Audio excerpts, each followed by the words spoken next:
Saya Adi Saputra, dengan ini saya menguasakan dengan DPR Pradi untuk melaporkan AF dan DD karena memberi keterangan palsu. Bagaimana kedatangannya hari ini, Bang? Ya, hari ini kita berangkat dari keyakinan bahwa 7 terpidana yang hari ini masih mendekam di penjara dengan vonis penjara seumur hidup, bahwa mereka tidak melakukan perbuatan pidana dengan tuduhan pembunuhan dan pemerkosaan. Kang Deddy Mulyadi meminta agar kita semua jangan terfokus untuk mencari ketiga DPO. Terfokus untuk mencari ketiga DPO, mau Peggy, Andi, ataupun Dani. Marilah kita sekarang agar lebih terfokus untuk ke-7 terpidana yang dikabarkan ada salah tangkap. Mari kita kawal. Ini kan hal yang luar biasa gitu. Baru kemudian kemenangan pra-peradilan ini jangan terlalu berlebihan euforianya. Kita harus memahami secara saksama bahwa pra-peradilan ini bukan menetapkan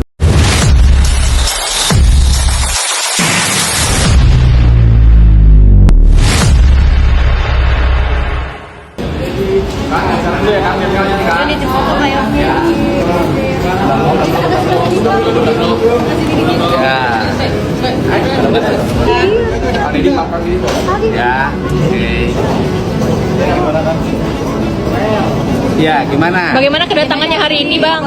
Ya, hari ini kita berangkat dari keyakinan bahwa 7 terpidana yang hari ini masih mendekam di penjara dengan vonis penjara seumur hidup, bahwa mereka tidak melakukan perbuatan pidana dengan tuduhan pembunuhan dan pemerkosaan, dan mereka masuk ke penjara itu karena salah satunya ada kesaksian yang disampaikan oleh AF dan DD. Nah, kesaksian AF dan DD inilah yang membuat mereka masuk penjara, sehingga hari ini kami, nah ini sama teman-teman kuasa hukum Teradi dan kemudian dari keluarga terpidana datang ke Mabes Polri untuk kembali menguji kesaksian AF dan DD itu. Apakah kesaksiannya benar atau palsu? Untuk itu, ini adalah bagian dari cara kita membebaskan 7 terpidana yang hari ini masih mendekam di penjara setelah Peggy Setiawan terbebas melalui putusan pra-peradilan di Pengadilan Negeri Bandung. Iya guys, jadi setelah kebebasan dari Peggy Setiawan, di sini Kang Deddy Mulyadi lanjut membantu ke-7 terpidana yang sudah ditahan dalam penjara. Mereka ditahan itu karena kesaksian dari AF dan Dede. Untuk itu sekarang Kang Deddy Mulyadi akan membantu ke-7 terpidana tersebut dan ingin melaporkan AF dan Dede dan menguji kembali kesaksian mereka tersebut. Apakah yang disampaikan tersebut benar atau tidak, nanti bakal ketahuan guys. Kang Deddy Mulyadi meminta agar kita semua jangan terfokus untuk mencari ketiga DPO. Ini saya minta pada semua nih, pada semua, mohon jangan dulu lagi mencari DP, nyari Peggy, nyari Andi, nyari Dani, jangan, karena ketiga-tiganya itu hasil karya ilmiahnya Sudirman. Ilusi karya ilmiah lah. Kan Sudirman bisa karena kenapa disebut karya ilmiah Sudirman? Karena imajinasi Sudirman atau asal sebut itu menjadi putusan hukum, kan menjadi karya ilmiah itu, menjadi putusan hukum. Jadi putusan hukum terhadap 3 DPO ini sampai kiamat nggak akan ketemu. Saya katakan sampai kiamat nggak akan ketemu. Nanti akan banyak korban Dani, korban Andi, korban Peggy, termasuk Cecep yang di Cianjur. Jangan lagi, gitu loh. Karena itu Sudirman. Jadi Sudirman itu apa yang ada di kepalanya disebutin. Kira-kira teman kamu siapa aja? Untung Sudirman cuma sebut 3. Nah, itulah tadi permintaan dari Kang Deddy Mulyadi agar kita semua jangan terfokus untuk mencari ketiga DPO, mau Peggy, Andi, ataupun Dani. Marilah kita sekarang agar lebih terfokus untuk ke-7 terpidana yang dikabarkan ada salah tangkap. Mari kita kawal para 7 terpidana itu sampai bebas dari tahanan.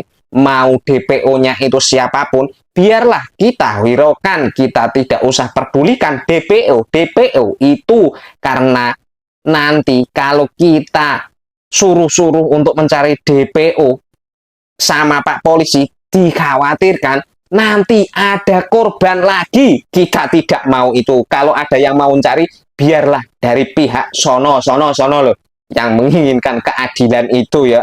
Jabang baik, kami sudah kecewa munawaroh. Oke guys, warga ini setuju dengan yang disampaikan oleh Kang Deddy Mulyadi, di mana lebih terfokus untuk membantu ketujuh terpidana yang sudah ditangkap dan tidak lagi terfokus kepada ketiga DPO, karena biarkan saja itu menjadi tugas atau biarkan pengacara Vina yang ingin mendapatkan keadilan untuk almarhum Vina yang menjadi ketiga DPO tersebut. Sekarang Kang Deddy Mulyadi bersama warganet ini ingin membantu ketujuh terpidana kalau memang mereka juga korban salah tangkap, seperti halnya dengan Peggy Setiawan Kuli Bangunan. Nama saya Hadi Saputra. Dengan ini saya menguasakan dengan DPR Pradi untuk melaporkan AF dan DD karena memberi keterangan palsu. Saya Supriyanto, dengan ini saya menyatakan kepada kuasa DPR Pradi untuk melaporkan AF dan DD karena membuat keterangan palsu waktu di persidangan. Saya Rivaldi Aditya, dengan ini saya menyampaikan kuasa saya kepada PN Pradi untuk melaporkan Dede dan Aib karena telah memberi keterangan palsu yang mengada-ngada di dalam persidangan. Terima kasih. Saya Ulama Eka Sandi menguasakan kepada PN Pradi untuk melaporkan Aib dan Dede karena menyatakan keterangan palsu dalam persidangan di Cirebon. Oke, cukup ya. Kita kira itu ya. Iya guys, jadi inilah 7 terpidana yang akan melaporkan Aib dan Dede karena atas keterangan palsu mereka lah sehingga mereka semuanya ditangkap dan ditahan sebagai tersangka pembunuh Vina Cirebon guys.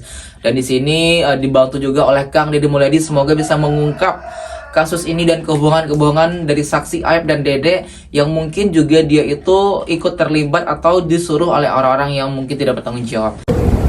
Ini kan hal yang luar biasa gitu. Baru kemudian kemenangan pra peradilan ini jangan terlalu berlebihan euforianya. Kita harus memahami secara saksama bahwa pra peradilan ini bukan menetapkan siapa pelakunya, bukan menetapkan bahwa Peggy bukanlah orang yang melakukan. Kita harus memahami secara ini secara utuh. Dan pertimbangan hakim juga menegaskan ini hanya kesalahan administrasi sebenarnya, iya kan? Tapi sebenarnya saya meyakini tidak ada kesalahan administrasi. Saya meyakini sebenarnya ini sudah dipanggil. Peggy ini sudah beberapa kali dipanggil. Tetapi karena ini perkara sudah dari 2016 dan hari ini penyidik mungkin ketika menjawab kemarin terlalu berfokus kepada penanganan yang dilakukan sekarang. Guys, nggak ngatur lagi ya dengan kebebasan Peggy Setiawan. Banyak juga ternyata orang-orang yang tidak suka dan ingin melaporkan hakim yang memutuskan kebebasan Peggy tersebut. Salah satunya adalah Bang Rasman Nasution ini, dia mengatakan bahwasanya keputusan hakim yang membebaskan Peggy itu adalah salah dan keliru. Bahkan dia ingin melaporkan hakim tersebut. Hakim Eman Sulaiman yang memimpin sidang pra-peradilan Peggy Setiawan akan dilaporkan si Rasman, dan si Rasman pun ingin melihat reaksi masyarakat atas tindakannya tersebut. Hukum dijalankan bukan karena netizen. Hukum dijalankan bukan karena provokasi. Jadi kalau ada di sini pengacara yang mengatakan kalau dilaporkan Hakim Eman Sulaiman seluruh rakyat bergejolak, saya mau lihat gejolak seperti apa itu. Dan saya bersama dengan tim akan melaporkan ke Komisi Yudisial. Kenapa? Karena itu hak saya untuk menilai apakah putusan hakim ini jalan atau tidak. Saya mau lihat saya bergejolak apa masyarakat Indonesia. Loh, lah yo tenan toh, semakin kesini semakin ngawur. Jika Bang Rasman bisa ngomong, hukum ini bukan ditegakkan karena netizen atau provokasi, lah terus omongan Bang Rasman ini apakah tidak provokasi? memancing dan menyulut emosi buat masyarakat?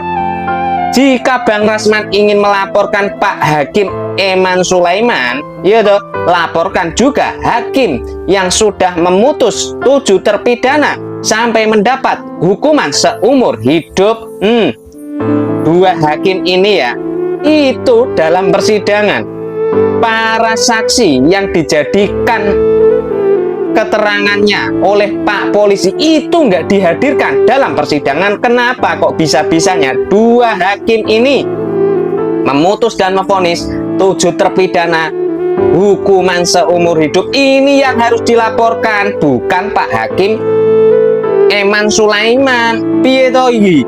Jika itu masih dilakukan, sama saja kamu menantang seluruh rakyat dan masyarakat. Kami rakyat dan masyarakat siap berada di barisan Pak Hakim Eman Sulaiman. Ya guys, seorang warga ini menanggapi tentang Rasman yang melaporkan Hakim Eman Sulaiman, itu seorang hakim yang memutuskan kebebasan terhadap Peggy Setiawan. Di sini dia tidak setuju atas laporan tersebut karena yang harus dilaporkan itu bukan hakimnya, tetapi orang yang menjadikan Peggy tersebut korban salah tangkap. Guys, itulah beberapa informasi mengenai kasus Peggy Setiawan yang sudah dibebaskan dalam Vina Cirebon ini. Lantas bagaimana tanggapan kalian? Silahkan berikan komentar di bawah ini sebanyak-banyaknya. Kami dari YouTube Biasa TV mengucapkan terima kasih dan sampai jumpa.